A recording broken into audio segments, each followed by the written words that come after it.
大家好，Hello，我叫 Debbie 啊，蘇醫生。咁我係伊利沙伯醫院急症室嘅醫生啦。咁我自己都有玩嘅時候，我都有行山嘅。咁大家如果有機會喺山徑上面，可以同我 say 個 hi 嘅。咁因為其實有少少大概15分鐘時間啦，講少少關於一啲有啲醫療嘅上邊，即係譬如醫學上面有冇啲咩特別嘅需要知道啊？有啲咩受傷會容易見到啊？同埋咧參加之前你哋有冇啲咩問題、身體健康需要留意下嘅？咁簡介下我哋先啦。其實我哋九龍中醫院聯網都係屬於醫院管理局入邊嘅九龍中嘅醫院嘅負責啦。咁但係其實除咗我哋伊利沙伯醫院啦、光華醫院之外，其實我哋全港好多其他醫院嘅同事、護士、醫生都有喺唔同嘅 check point 幫大家幫手嘅。咁同埋同時間我哋會同聖莊佢哋一齊合作搞個 first aid check point 啦。咁就有11個嘅救護站，每一個 check point 都有啦，起點同埋終點都會有嘅。咁其實因為成個賽事有成48個鐘，咁所以我哋都有唔少嘅人手，接近有成120至150個嘅護士會義工為大家去幫手嘅。咁我頭先提大家，咁我哋醫療站係 first aid 嘅。咁我哋係唔會話有啲咩 taping 啊，或者做 massage 嘅服務嘅。咁但係都會簡單會可能有啲藥物啊，或者止痛藥啊，啲藥膏可以俾到大家。咁最緊要希望預防勝於治療啦。我都唔希望當日會見到大家嘅。咁喺山徑上面見到好啦，喺救護站度就唔好特別見啦。過嚟 say 個 hi 坐下都冇問題嘅。咁係啦，講下活動之前有冇一個風險評估，可以大家問一問啲問題問自己咧？咁嚟緊呢個係我哋引述翻香港運動醫學同埋科學會一個 positional statement 啦，就講其實參加長途比賽、參加馬拉松嘅時候，有冇啲咩要注意嘅咧？會唔會需要去睇一睇醫生嘅先咧？咁其實呢一個係一個心臟病嘅一個簡單嘅評估嚟嘅。以下一啲問題你可以問下自己有冇嘅。如果任何一個問題入邊係有嘅話咧，我哋都建議你哋去揾你哋嘅家庭醫生做翻一個諮詢啦，或者可能個身體檢查啦，先至去做一個比較，即係始終100公里都唔少嘅㗎。雖然你未必可能好快，但係都差唔多，即係可能大家都10幾至20幾個鐘，甚至乎30幾個鐘都唔係簡單嘅賽事嚟嘅。係啦，咁第一就係你運動嘅時候會唔會試過覺得心口痛啊、好翳住嘅感覺咧？又或者無端端試過行下街，或者好熱嘅情況下，或者冇原因突然之間 collapse 咗、暈低咗，又或者試過喺運動嘅期間覺得突然之間呼吸困難，或者冇晒力咁嘅情況啦。咁第4條問題就係曾經可能你睇過醫生有人同你講過，你個心好似有雜音喎。同埋咧就係家族史都好重要啦。如果有近親嘅親人係比較後生嘅年紀，我哋叫50歲之前啦，因為一啲先天性嘅心臟病，又或者一啲家族遺傳性嘅心臟病而過身嘅話咧，呢個都係比較要留意，都建議大家要去做一個即係一個 assessment 先至去參加比賽嘅。咁當然啦，如果你本身有心臟病啦，本身試過一啲中風或者輕微中風或者血管疾病，咁當然都要問個醫生先啦。咁另外啲風險因素啦，就係如果你有糖尿病、高血壓、高膽固醇或者食緊煙嘅，呢一啲都係會令到你可能有啲未診斷出嚟嘅心臟病嘅情況咯。咁所以如果有咁嘅情況嘅話咧，我哋都建議你揾家庭醫生先。咁最後啦，呢個就係年紀嘅問題。咁咧，因為男士有心臟病，根據我哋即係醫療記錄嚟講咧，嘅年齡係比女士後生少少嘅。咁所以我哋都建議任何45歲以上嘅男士同埋55歲以上嘅女士咧，都可能要揾一揾家庭醫生做個評估先至去參加比賽嘅。好，咁我哋講下常見嘅醫療問題啦。咁我哋喺醫療站咧，都坦白講，水泡係我哋處理得最多㗎啦。咁因為尤其上年即係落超大雨啦，基本上冇人係冇水泡嘅，即係我自己都係有水泡嘅。咁咧我哋即係通常可能大家聽到水泡唔好搞佢唔好篤穿佢咁樣。咁但係其實我哋喺醫療站咧，因為我哋都有一啲消毒嘅用品啦，同埋一啲易消毒嘅針啦，咁我哋可以乾淨咁樣幫大家去一啲比較大嘅水泡咧，我哋會可以篤穿去，然後包靚少少咧，咁就唔會揞住咁痛咧，咁就可以幫助大家繼續到行程嘅。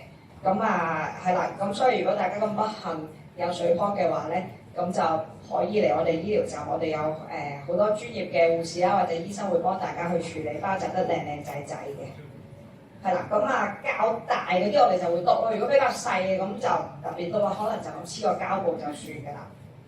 咁通常都會黐得實淨，因為你又出晒汗啊，又可能落雨濕咧，咁我哋即係普通嘅膠布一定甩嘅，咁所以我哋就會有啲比較特別啲嘅水泡嘅膠布可以黐住佢。咁當然啦，如果真係再甩嘅話，咁都冇辦法啦，可能你要去下一個 checkpoint 嘅 first aid station，我哋會再幫你黐過去咯。咁當然都係啦，預防勝於治療嘅。咁就要試自己啲鞋啦、襪啦。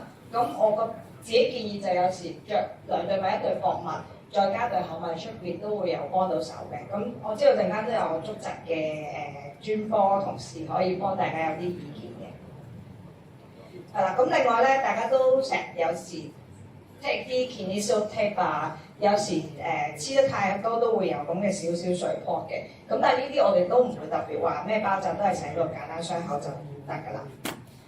咁黑格啦，相信大家都試過啦。咁呢啲問題咧，當日坦白講，你去到比賽咧，我哋都冇咩可以幫到你㗎啦。咁唔會太痛嘅，亦都冇咩太大問題，除非真係反咗格。反咗格嘅，我哋可能會有啲特別嘅包紮技巧，幫你暫時 fix 個指甲，等你唔好咁痛。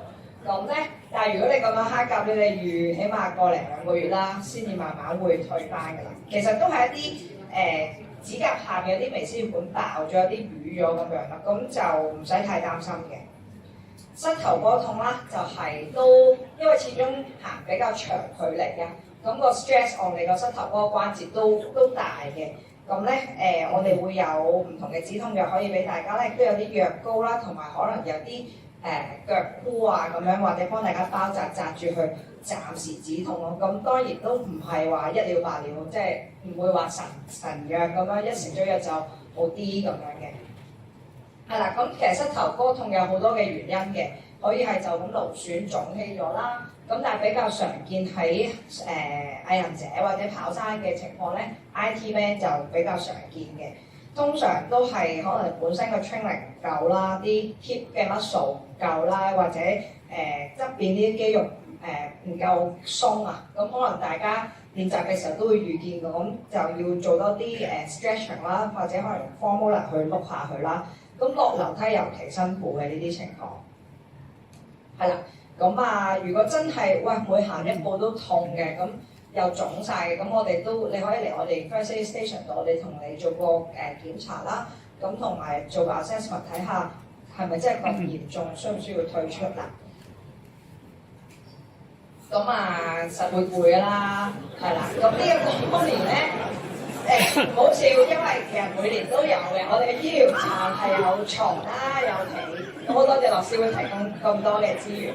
因為有啲人可能真係行48個鐘，咁當然中間都需要休息嘅。咁如果真係有需要嘅話，係可以過嚟休息，係啦，可能有個小休、小瞓覺、小睡片刻咁樣咯。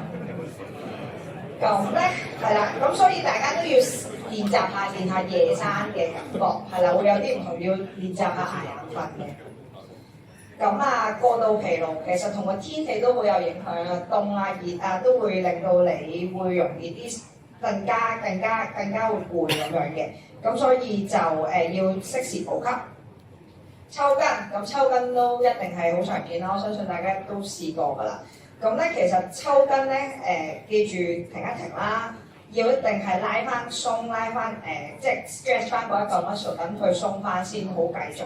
咁咧你問坊間話鹽餅有冇用啊？如果真係純鹽，即係真係我哋醫院用嗰啲 sodium chloride 嘅 tablet， 即係我哋就唔建議嘅，因為嗰啲就即係會對個胃唔舒服啊，會刺激到。其實本身我哋行長途比賽咧，個胃都已經冇乜，即係會比較少啲血到個胃，好多時都會有消化問題啊、腸胃嘅問題嘅。咁所以咧就直接用鹽餅，我哋係唔建議嘅。咁但係如果你話坊間有啲即係 mix 咗有啲唔同嘅電解質嘅一啲即係補充嘅都叫鹽餅鹽丸嗰啲咧，咁嗰啲就會比較合適少少咯。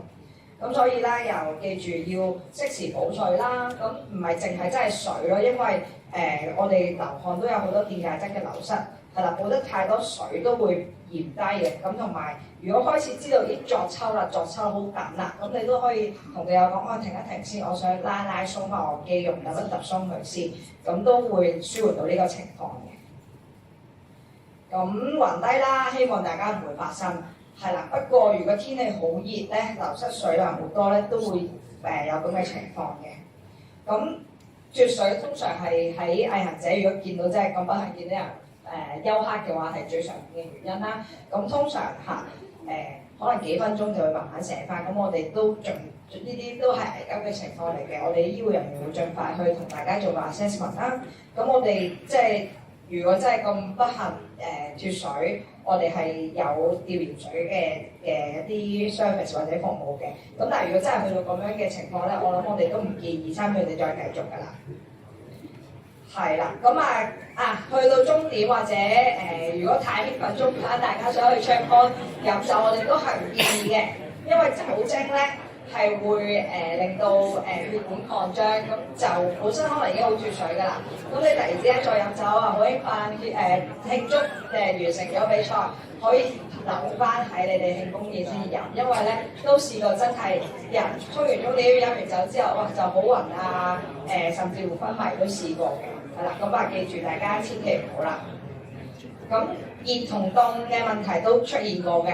咁當然啦，喺香港嚟講，熱係絕對比凍更加常見嘅。咁2009年我哋試過都好凍嘅，因為尤其大帽山啊、鉛礦鬧呢啲又冇乜遮蓋嘅地方啦，又大風啦，又高啦，其實比喺平時即嗰度成900幾米大帽山，比平時都凍成5度嘅。咁所以咧大家要睇天氣，睇下使唔使保暖，帶雨同衣物啦。咁但係熱都係會比較常見嘅，近呢幾年都係比較熱，就算even上年落雨都係熱嘅天氣。係啦，咁要着啲透氣嘅衫啦，咁要補水啦，咁補水之餘仲要補充食物啦，咁毅行者好嘅啲 check point 都好多食物提供啦，咁同埋大家都有 support team 嘅話，都可以揀自己中意食嘅嘢啦。咁記住啦，如果真係覺得低溫症喎，你都即係覺得自己好凍啊，又個人震晒啊咁樣咧，就即係你出晒汗啲衫咧，就會令到你自己再更加失熱嘅。咁所以就最好換翻啲乾嘅衫啦。咁呢個就係如果真係中我哋叫熱衰竭啦嘅時候，就覺得好暈嘅時候咧，可以吹風扇幫佢散熱啦。同埋如果仲清醒嘅，我哋都建議飲翻啲有電解水嘅情況啦。咁呢年就應該就係08、09年嗰陣時喺鉛礦好凍，大家都係靠食杯麵啊去保暖同充飢咯。係啦，咁就希望大家做好準備啦。希望唔好喺醫療站咁，大家不過嚟休息啊、傾下偈啊，我哋都好歡迎嘅。好多謝大家。